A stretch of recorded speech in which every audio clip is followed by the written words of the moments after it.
Vai lá, David. Não, nesse contexto ainda sobre o ambiente polarizado, tudo, eu vejo que o PT também enfrenta uma certa rejeição com forças que já foram, que elegeram candidatos, como por exemplo as frentes sindicais, todas as mobilizações que antes eram vistas em relação ao PT, já não tem aquele público de antes. Por que disso também? Por conta dessas questões que o senhor acabou de citar, ou acredita que a pauta identitária muitas vezes ela fica em segundo plano e por isso que o partido não consegue também ter um protagonismo maior?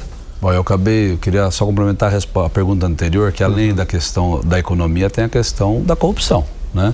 Ou seja, o PT foi sistematicamente, teve a Lava Jato, nossas lideranças foram presas, acusadas, o presidente Lula ficou quase 2 anos preso e aos poucos a gente pôde observar o quanto tinha ali um compromisso intrínseco entre a oposição organizada que questionou as eleições de 2014, o parlamento, o judiciário e parte da imprensa, que deram uma dimensão e construíram essa narrativa.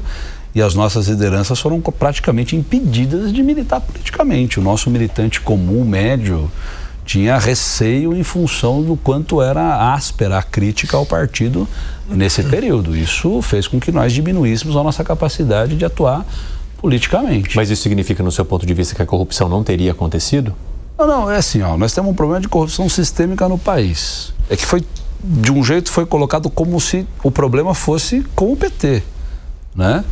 O próprio presidente Lula teve a sua liderança, a sua imagem dilapidada por um processo que está claro hoje, naquele momento, muitos acreditaram, inclusive setores que hoje fazem essa autocrítica de que tinha ali uma investigação isenta por parte da Lava Jato, e a gente pôde perceber depois daquele vazamento todo das mensagens e as pretensões de quem julgou naquela época, né? Vamos lembrar que o juiz virou ministro da Justiça do presidente, do candidato que foi o maior beneficiário do processo.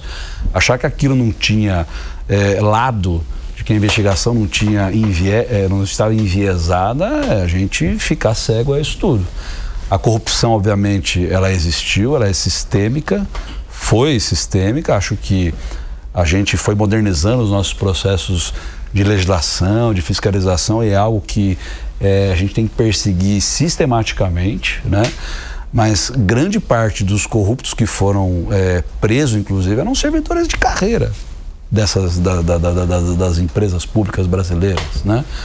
Agora, o jeito que fizeram a investigação foi para destruir um partido, foi para destruir uma linha política e econômica que tinha uma percepção de construção do país, de uma agenda econômica via setor produtivo, de valorizar as empresas, inclusive para obter novos mercados no Brasil, que deu muito certo, gerou empregos, fez com que o Brasil trouxesse divisas, financiamos obras em outros países, o que trouxe divisas para o Brasil, coisa que os americanos fizeram isso a vida toda, as empresas europeias, os chineses fazem isso com as próprias empresas.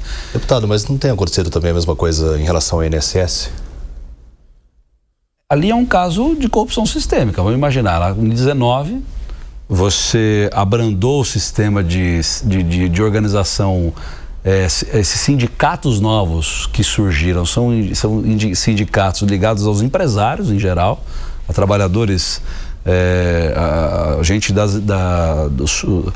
do agronegócio, mas dos empresários, não tem nada a ver com o trabalhador, né? E eles foram encontrando, corrompendo servidores de carreira, meios de você subtrair aí os descontos da taxa associativa, desvirtuando o sentido de você ter uma associação que quer representar os trabalhadores.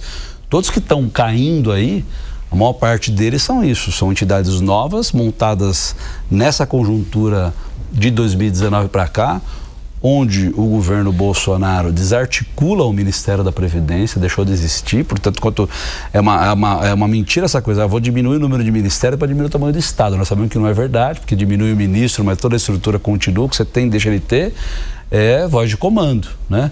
Criou essa confusão que permitiu que essas empresas, essas associações que são empresas, na verdade, de advogados que nunca pegaram num cabo de enxada na vida, né? Organizassem as entidades, a facilidade do desconto fizesse com que elas operassem em volumes milionários. Isso tudo está sendo esclarecido pelas CPIs, né? Então, mais uma vez, o problema da corrupção no Brasil ele é sistêmico. A sociedade, a imprensa, os órgãos de controle tem que estar o tempo inteiro se modernizando para fiscalizar. O que aconteceu é que colocaram isso tudo na conta de um partido. E o que não é verdade. A corrupção não é do PT ou do PSDB. Tem gente que se corrompeu em todos os espectros da vida pública. Nós temos que nos preocupar com isso.